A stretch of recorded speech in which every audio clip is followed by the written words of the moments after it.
आप देख रहे हैं पावर न्यूज भारत। महाराष्ट्र के वजीर ज़राअत असेंबली में रम्मी खेलते हुए देखे गए। अपोजिशन ने शेयर की सोशल मीडिया पर वीडियो।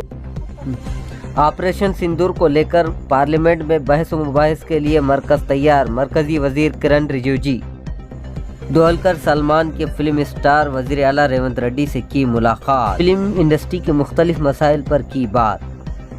रुकने कानून साज कौंसिल के कविता ने बोनाला में की शिरकत।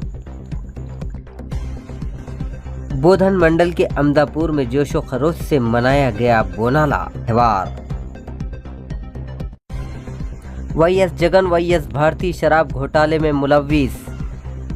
माणिक्यम ठाकुर हिंदी सरकारी जबान नहीं, मुल्क में 22 सरकारी और 300 गैर सरकारी जबानें हैं। केटी रामाराव रियासत में हिंदू हुकूमत कायम हो तो क्या होगा, अवाम को सोचना चाहिए। मरकजी वजीर बंडी संजय।